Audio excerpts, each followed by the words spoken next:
Today's adventure takes us to Bristol, Illinois, and here to St. Patrick Cemetery. This cemetery has about 800 graves.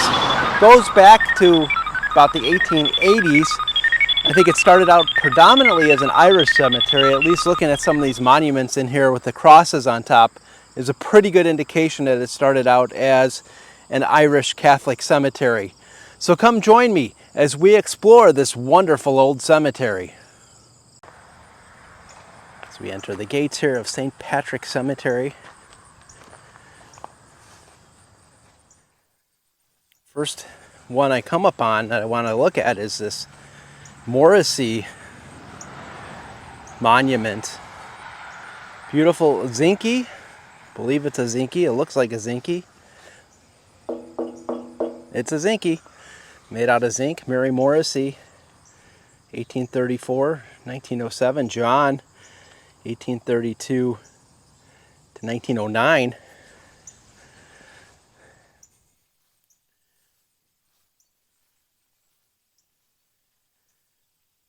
And that's the only inscriptions on that. Beautiful. And we see this marking their family plot. Another zinky with the letter M for Morrissey on it. And we see an unmarked plot. We see father, mother, and Mary Morrissey. And then the end of their family plot. And here's Mary here, her daughter, 1862 to 1898. So she lived into her 30s, which wasn't bad back then, to be honest with you. And of course I saw this as well, the Civil War. The interesting thing about this, Mitch L. Kennedy, Company G, Ohio. You usually don't see Ohio here in the middle of Illinois. So that's something different.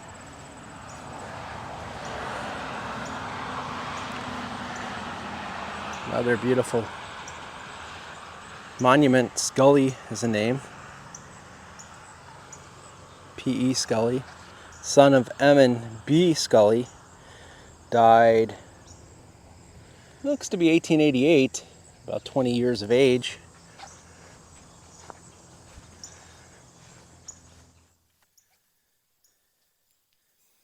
Here's Bridget Scully, wife of Michael Scully, died 1890, age of 70, about 70 years of age for her.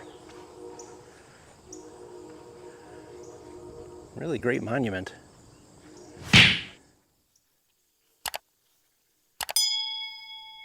We see this one here with the cross on top. Joseph Wright is the name. 1853, died 1882, 29 years of age. And Jane died 1896, so I'm guessing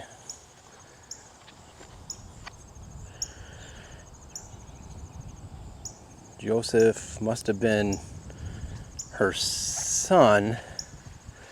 1896, 73 years of age. And then we have Mary, 1831 to 1881 at 35 years of age. So I don't know. I'm not sure what relation is there. A little interesting.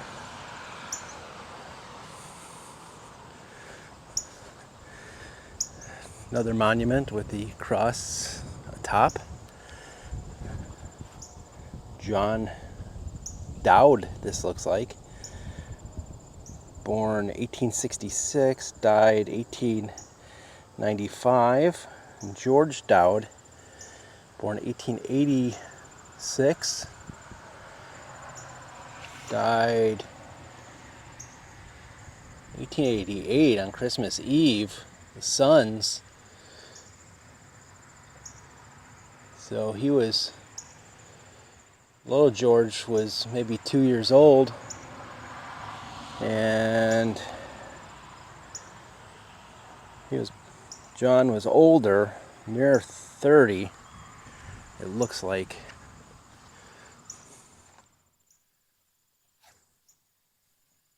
Cross on the top, and in the background, upper right, you can see the moon.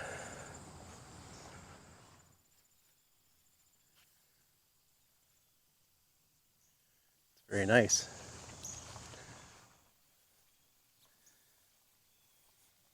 This one here with the cross on the top, we have Hannah, wife of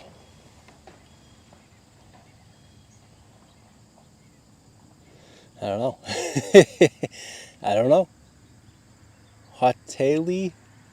I don't know. Aged. It's hard to tell that one too. 1899 it looks like. Yeah, it's an N. Hotelin. Yep. Hotelin.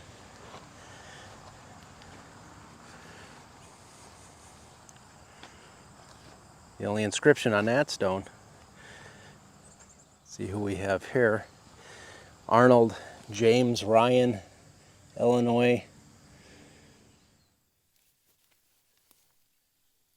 Something water tender. U.S. Navy, 1945. Thank you for your service, World War II.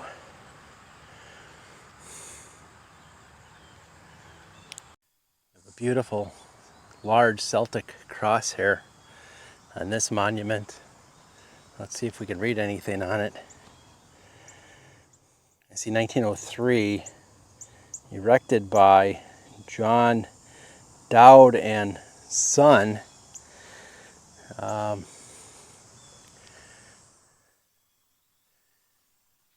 Not sure if this is just a general monument or if this marks a grave or what, but very nice monument there.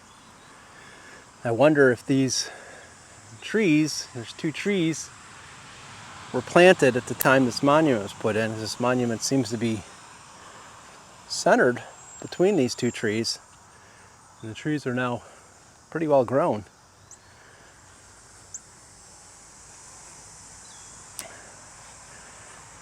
Another nice monument here, Spitz family. No inscriptions on this.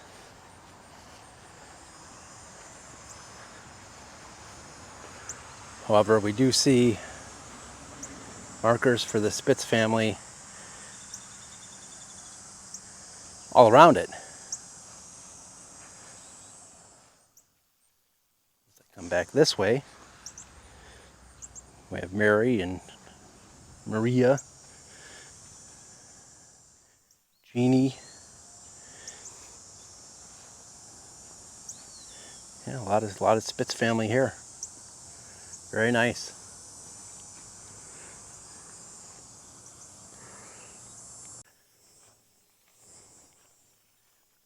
We have a couple of rather worn but still nice old monuments here. Edward Hall is the name, born 1844, died 1876 at the age of 32 years of age. And then Betsy, right behind her, wife of D.P. Gillum, age 67 it looks like, 1874, and we see what I'm guessing is the Bible. There used to be an inscription here. I see an M. Can no longer be read. Yeah, not much detail. The detail is all gone for the most part. And here we have, it's like daughter of. Again, this one's rather worn. Not much detail.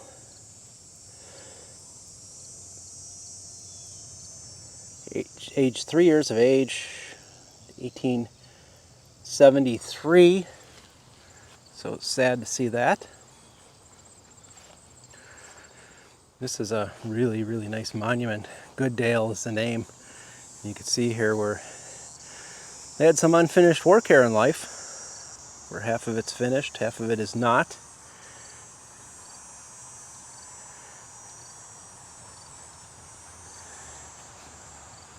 We have Abby, L.W.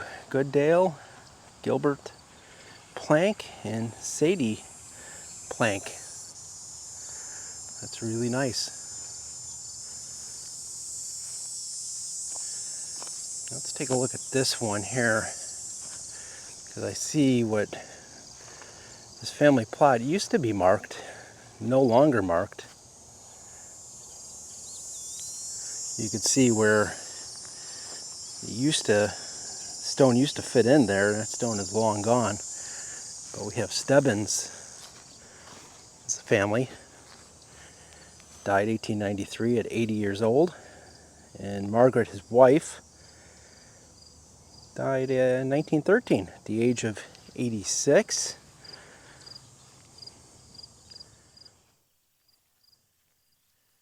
And we see Nancy, Marcus, which I do see Marcus and Nancy both here on the side.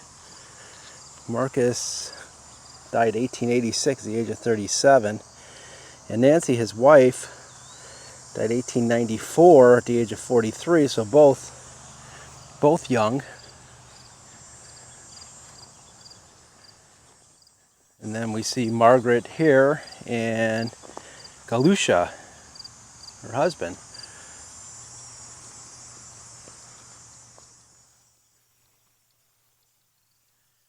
And we have Eugene, born March 4th, 1887, age 6 months. So he must have died the same year. And we do see baby here. So perhaps that is the baby, Eugene. And here's Galush, his father. We have Solomon, died 1847. Nancy, his wife, died 1846. And Francis also died 1847 at the age of 19. So, yeah, I mean, that family, in a matter of a year, unfortunately, they were all dead. Very sad. Okay guys, once again, thank you so much for coming with me on this walk today through St. Patrick's Cemetery. Great old cemetery, still an active cemetery. Some beautiful old monuments here from the 1800s. So thank you once again, and until next time, keep exploring.